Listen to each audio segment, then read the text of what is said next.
उत्तर प्रदेश में सरकार जनता के लिए सुविधाओं का इंतजाम करने में जुटी है, क्योंकि चुनाव के वक्त कामकाज का हिसाब देना है, क्या किया है इसका जवाब देना है।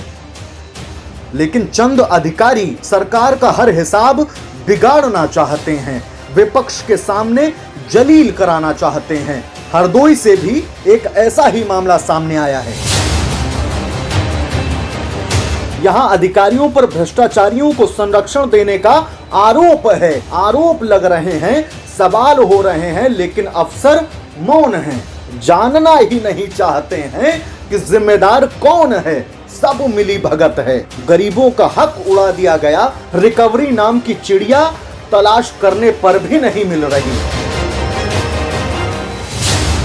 मामला लोहिया आवास योजना से जुड़ा है। लाभार्थी ने 2 जिलों से आवास योजना का आवेदन किया, दोनों ही जगहों से आवास भी प्राप्त कर लिए। इसकी शिकायत जब ग्रामीणों ने अधिकारियों से की तो जांच शुरू हुई। जांच में इस फर्जीवाड़े का आरोप सही पाया गया तो धनराशि के वसूली के आदेश हुए, लेकिन महीनों बीत जाने के बाद भी अभी तक धनराशि रिकवर नहीं की गई।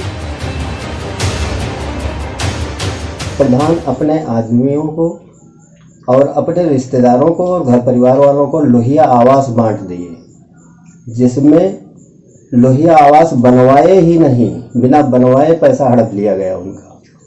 उसकी शिकायत जिलाधिकारी से लेकर मुख्य सचिव तक की गई, जिसमें जांच हुई। जांच में पाए गए कि आवास नहीं बने। उनकी रिकवरी भी बनाई गई, लेकिन अधिकारियों के द्वारा रिकवरी नहीं कराई गई, केवल लेटर बनाए गए, लेटर पर लेटर जारी किए जा रहे हैं, लेकिन रिकवरी नहीं कराई गई। और रिकवरी के साथ साथ दोषी कर्मचारियों को बचाया भी जा रहा है अधिकारियों के द्वारा।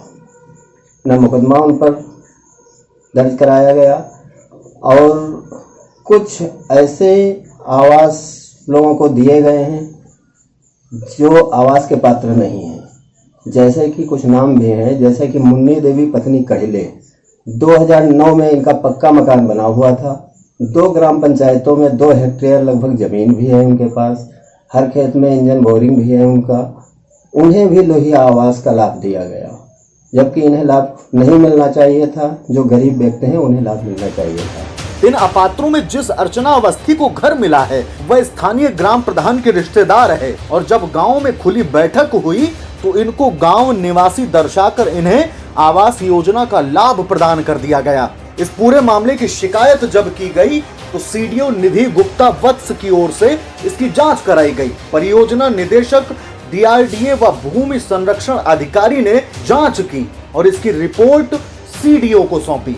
जांच में आरोप सही पाए गए, जिसके बाद डीडीओ को उक्त लाभार्थियों से रुपयों की वसूली के लिए निर्देशित किया गया। डीडीओ ने ब्लॉक के बीडीओ को वसूली के लिए कई पत्र लिखे, लेकिन वसूली नहीं की गई। मामले में नया ट्विस्ट तब आया जब शिकायतकर्ता ने इसकी शिकायत फिर से करते हुए उपरोक्त लाभार्थियों से वसूली की कार्रवाई के लिए शिकायती पत्र शासन को लिखा। शासन स्तर से इसकी जांच ग्राम्य विकास विभाग के डेप्यूटी डायरेक्टर मनीष कुमार को सौंपी गई। मनीष कुमार ने अपनी जांच रिपोर्ट भी विभाग को भेज दी, लेकिन प्रधान और तत्कालीन सेक्रेटरी को बचाने में लगे अधिकारियों ने डेप्यूटी डायरेक्टर की जांच रिपोर्ट को गायब कर दिया। अब अधिकारी ये बहाना बना रहे हैं कि जांच रिपोर्ट आएगी तब आगे की कार्रवाई की जाएगी। जरा सुनिए कि जांच कब हुई और अधिकारी क्या बहाना बना रहे हैं। इस मामले में जांच आपको दी गई है और जब तक आपकी रिपोर्ट नहीं आएगी तब तक उसी दिन चली गई थी। जिस दिन मैं गया था उसे दूसरे दिन भेज दिया था। 2-3 आवास गलत लोगों को मिले थे, रिकवरी के आदेश उसमें हुए थे। अच्छा, तो मतलब वो आपकी रिपोर्ट में भी वही बात थी कि वो अपात्र थे? हाँ बिल्कुल। अच्छा, जांच जो कराए हैं तो उस पर ग्राम विकास ने कराई है जांच ना जी। तो ग्राम विकास उस पर जो है निर्णय लेंगे, फिर वो आदेश करेंगे जो करना होगा। जो भी निर्देश आएगा उसके अनुसार कार्रवाई होगी। तो मतलब अभी तक कोई यहाँ वहाँ से एक लेटर नहीं आया किसी प्रकार? अभी तो नहीं आया। लापरवाही की हद देखिए। एक अधिकारी एक दिन में जांच करके भ्रष्टाचार का पूरा कच्चा चिट्ठा खोल देता है, लेकिन उस जांच की रिपोर्ट महीनों तक जिला प्रशासन के पास नहीं पहुंचती। अब उस जांच रिपोर्ट का हवाला देकर वसूली की कार्रवाई को ठंडे बस्ते में डाल दिया गया है। मामले में ग्राम्य विकास विभाग के राज्य मंत्री आनंद स्वरूप शुक्ला ने कार्रवाई का आश्वासन दिया है। लोहिया आवास योजना में कुछ फर्जीवाड़ा हुआ था। सरकार लगातार भ्रष्टाचार की शिकायतों पर एक्शन ले रही है, लेकिन इस तरीके के जब भ्रष्टाचार जिन पे गरीबों का सीधा हक है होगा तो कैसे उस पे कार्रवाई नहीं होगी, इस तरीके से बचाया जाएगा, तो ये कहाँ तक ठीक है? कार्रवाई तो बिल्कुल होगी।